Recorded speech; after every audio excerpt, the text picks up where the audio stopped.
Hey, what's going on, everybody? Josh Cathcart with Hitting Done Right. Glad to be back with y'all. Had a little break from doing these videos. You know, life happens. But here we are. For this next video, I'm going to talk about the mistakes that are made when players are working on their hip coil. We see so many drills out these days about getting in the back hip, coiling the back hip, controlling the back leg, all of these things. And while the information is good, I see it all the time. It's incorrectly executed, therefore causing more problems than it is helping, especially with the young players. And no offense to young coaches that are just finding their, self and getting out in this online world, but there's a lot of young coaches that don't teach this stuff right. Okay, so with that being said, and before I get started, please go like and subscribe. If you are enjoying the content, enjoying the videos, enjoying the interaction, like and subscribe to the channel. Visit my website, online analysis, customized practice plans, my merch, and then all of the promo codes for the products that I endorse. So hit that like and subscribe button. Go check out the online services. All right, y'all, let's go ahead and hop into this video. This is the mistakes made when working with the hip coil, loading the rear leg, loading the back hip, whatever terminology you want. The number one problem with this is over-rotating the shoulders into a position that we can no longer see the picture. This happens a lot on the tee because that ball is sitting right there. So if I'm a player and I get to this, I think I'm coiling into my hip. Oh, that feels pretty good, but I'm not paying attention to what my shoulders have done. And now I can see that ball, but there's not a chance in the world that I would be able to see the pitcher or a ball being thrown to me. Okay, so we got to be very careful to try to maintain and keep the shoulders square. A lot of the times I will have my players stand with the bat like this, looking this way right down that bat line, and then start to feel their hip a little bit as they get into that coil move. And if you'll notice, my shoulders do kind of come in, but this bat is still out in front of the ball. Now I'm going to pick up this PVC and give you a little bit better look at it. And this is why I love this for the young players, just for the visual.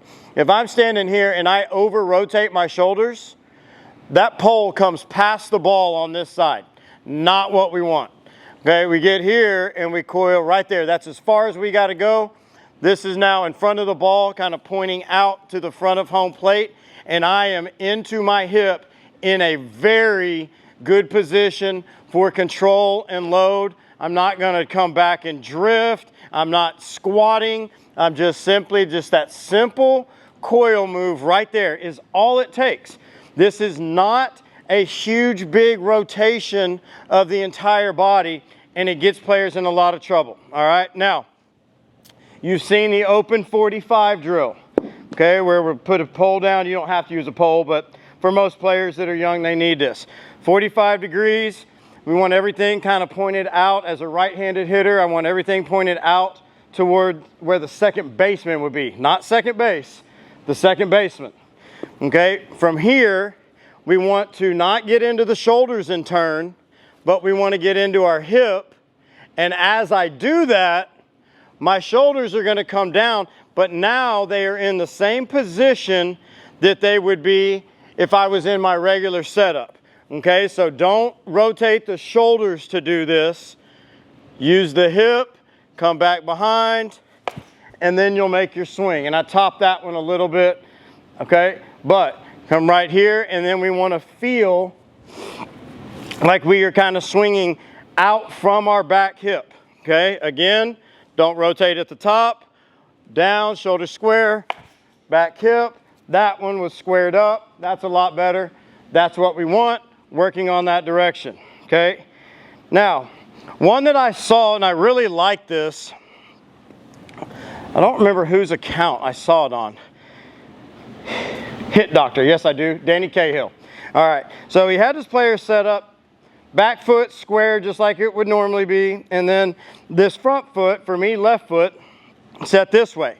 And he had the player come, and the player came, and then they lifted this leg and kind of held it, and then came down and made their swing, okay?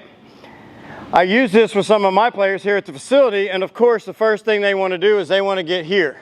And they want to take that chest down, really coil back down and around, but too much rotation with the shoulders, okay? Again, try to keep the shoulders square, coil back. My shoulders are in the same position they would be normally. I'm holding through here, and then make your swing and stay back. Okay, so if you are doing these rear-legged drills, exercises, okay, make sure that you are paying close attention to the shoulders. We do not want to over-rotate.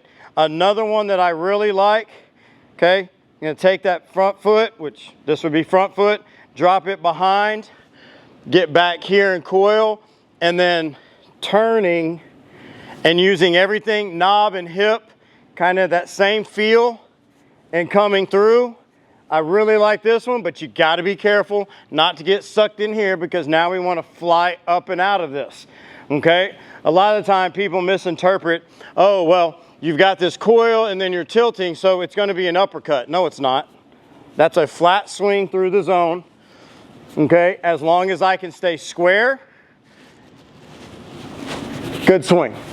All right, so I hope that helps. Be very careful when you are using these drills and exercises. Watch out for those shoulders. We don't want to turn the shoulders. We want to coil and fire. Until next time, y'all be good.